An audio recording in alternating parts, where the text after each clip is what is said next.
PFI पर अब तक की सबसे बड़ी रेड जारी है। 10 राज्यों से ज्यादा में सुबह से एजेंसियों की छापेमारी चल रही है और कई बड़े नेताओं समेत 100 लोगों को गिरफ्तार किया जा चुका है। दिल्ली पीएफआई के हेड परवेज की एजेंसी की गिरफ्त में वो भी हैं। पिछले कुछ दिनों से पीएफआई के कई मामलों में हाथ और फंडिंग को लेकर ये रेड डाली जा रही है। रेड के बाद दक्षिण में कई राज्यों में कार्यकर्ता विरोध में सड़कों पर बैठ गए हैं, लेकिन छापे में कई अहम सबूत मिलने की जानकारी भी मिलती हुई नजर आ रही है। तो बड़ी खबर इस वक्त की, सुबह करीबन बताया जा रहा है 3:30 बजे ही 10 राज्यों में पीएफआई के जो ठिकाने हैं उन पर रेड चल रही। 11 राज्यों में देखिए, जिससे दिल्ली में से पीएफआई हेड परवेज अहमद को भी गिरफ्तार किया गया है और 200 अधिकारी बताया जा रहा है एनआईए के हैं जो इसको अंजाम दे रहे हैं। अलग अलग जगहों पर जो छापेमारी चल रही है।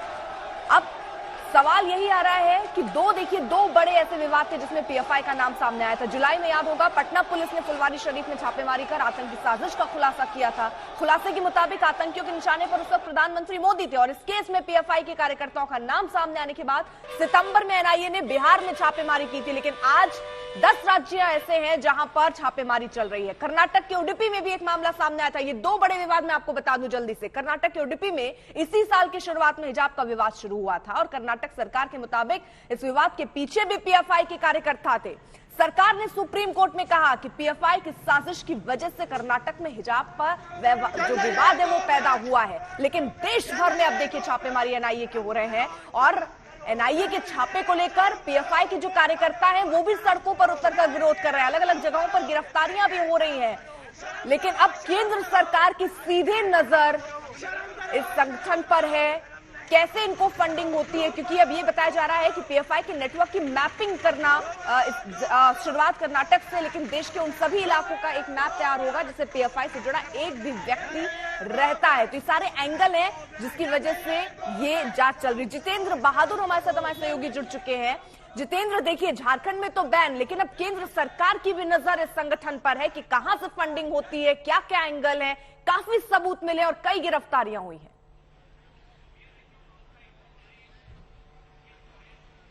बिल्कुल, केंद्र सरकार की तरफ से ये बड़ी कार्रवाई की गई है। जो एजेंसी है एनआईए ने इस पर ताबड़तोड़ छापेमारी रात से ही शुरू कर दी थी। आपको बता दें कि कुछ जो पॉपुलर फ्रंट ऑफ इंडिया से जुड़े हुए लोगों को यहां दिल्ली में लाया जा सकता है और उनसे कड़ी पूछताछ की जा सकती है। इस वजह से एनआईए जो हेडक्वार्टर है उसकी सुरक्षा बढ़ा दी गई है। यहां पर जो दिल्ली पुलिस की जो गाड़ियां हैं, दिल्ली पुलिस के जो जवान हैं, उन लोगों को तैनात किया गया है। आप देखिए कि पूरा इन गाड़ियों में दिल्ली पुलिस के जवान ज्यादा संख्या में यहां पर इस वक्त मौजूद हैं और एनआईए हेडक्वार्टर के आसपास पैरामिलिट्री फोर्सेस के जवानों को भी तैनात किया गया है। तो पूरी कार्रवाई इस वक्त जो है वो अलग अलग राज्यों में हो रही है, लेकिन दिल्ली में पॉपुलर फ्रंट ऑफ इंडिया से जो जुड़े हुए सीनियर लोग हैं उनको लाया जा सकता है, जिन लोगों की गिरफ्तारी हुई है। 106 जगहों पर एनआईए ने देश भर में छापेमारी की है और इसमें यह पता चल रहा है कि जिन लोगों की गिरफ्तारियां हुई हैं उसमें से कई ऐसे लोग हैं जो senior office bearer popular front of India के हैं। उन लोगों को यहां दिल्ली ला करके उनसे पूछताछ की जा सकती है, क्योंकि ईडी ने जिस तरीके से इनका डोजियर तैयार किया था और विदेशों से जो इनकी फंडिंग आ रही थी उस फंडिंग के बारे में विस्तृत जानकारी इनके पास इस समय एजेंसियों के पास मौजूद है। तो उसको लेकर के किस तरीके से कार्रवाई करना है वो तमाम जानकारियां इस वक्त एजेंसियों के पास मौजूद हैं और इनसे पूछताछ करने के बाद आगे और बड़े खुलासे होंगे। जी जितेंद्र, दिल्ली में पीएफआई के हेड जो है वो भी अरेस्ट हुआ है। उनसे अब 100 लोगों से ज्यादा लोगों की गिरफ्तारी हुई है। तो किस तरीके से अब आगे रणनीति एनआईए की रहने वाली है, क्योंकि एक तरफ जहां ये छापेमारी हो रही है, गिरफ्तारियां हो रही है, दूसरी तरफ कार्यकर्ता सड़कों पर उतरकर विरोध कर रहे हैं। देखिए, पॉपुलर फ्रंट ऑफ इंडिया के कार्यकर्ता जो हैं वो सड़कों पर उतर सकते थे, इस बात की आशंका पहले से ही एजेंसियों को थी और जांच एजेंसियों ने इसी वजह से रात में ये पूरा ताबड़तोड़ ऑपरेशन किया। रात को 1 बजे ऑपरेशन इनकी तरफ से शुरू किया गया और उसके बाद जो कि मुख्य इसमें पॉपुलर फ्रंट ऑफ इंडिया से जुड़े हुए और उससे जो जुड़े हुए संगठन हैं उन लोगों को गिरफ्तार किया गया। गिरफ्तार करने के बाद बहुत सारे ऐसे लोग हैं जिनको कि दिल्ली लाने का प्लान किया जा रहा है और यहां पर उनसे पूछताछ की जाएगी। सबसे बड़ी बात यह है कि पॉपुलर फ्रंट ऑफ इंडिया पिछले कई महीनों से कई ऐसे मामले हैं, चाहे वो बिहार का जो फुलवारी शरीफ का मामला हो, वहां पर भी 2 एफआईआर एनआईए ने दर्ज किया था और उस 2 एफआईआर में पॉपुलर फ्रंट ऑफ इंडिया से जुड़े हुए संगठनों के नाम उसमें शामिल थे और उन लोगों को एफआईआर में बाकायदे नामजद किया गया था। इसके साथ ही जो तेलंगाना का निजामाबाद है, वहां पर एक karate teacher Abdul Qadir karate के नाम पर किस तरीके से रेडिकल एक्टिविटीज वहां पर बढ़ा रहा था, इस पर भी एनआईए ने एफआईआर दर्ज की थी और छापेमारी 40 जगहों पर की थी। तो एनआईए ने पहले से ही इस पूरे मामले को लेकर के पॉपुलर फ्रंट ऑफ इंडिया से जो लोग जुड़े हुए हैं उनका एक डॉजियर तैयार किया और उसके बाद आज जिस तरीके से ये पूरा पैन इंडिया कार्रवाई की गई है, उससे ये भी पता चलेगा कि इन लोगों की फंडिंग विदेशों से किस तरीके से हो रही थी, क्योंकि बहुत सारे ऐसे लोग हैं जो विदेशों से फंडिंग लेकर के टुकड़े टुकड़ों में यानी कि थोड़े थोड़े पैसे को अलग अलग जगहों पर भेजते थे, जिससे कि राज्यों में हंगामा होता था। तो ऐसी जानकारी ईडी के पास मौजूद है और उसके बाद इन तमाम दस्तावेजों को शेयर किया गया और ये कार्रवाई की गई।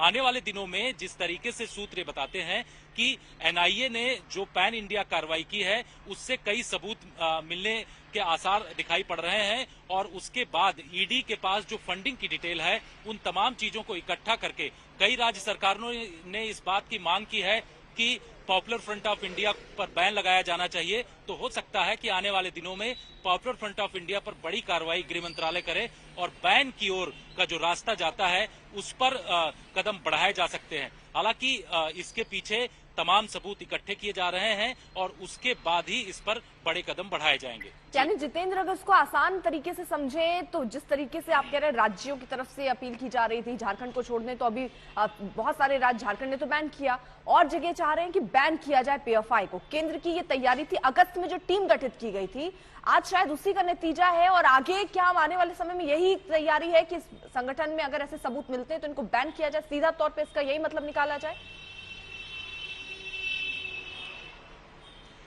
देखिए, केंद्र ने पिछले 6 महीने पहले, आपको बता दें, आज तक ने इस खबर को ब्रेक किया था कि पॉपुलर फ्रंट ऑफ इंडिया के लिए बाकायदे एक नई डेस्क गृह मंत्रालय में तैयार किया था, जिससे ये पता चल सके कि पॉपुलर फ्रंट ऑफ इंडिया की एक्टिविटीज क्या है।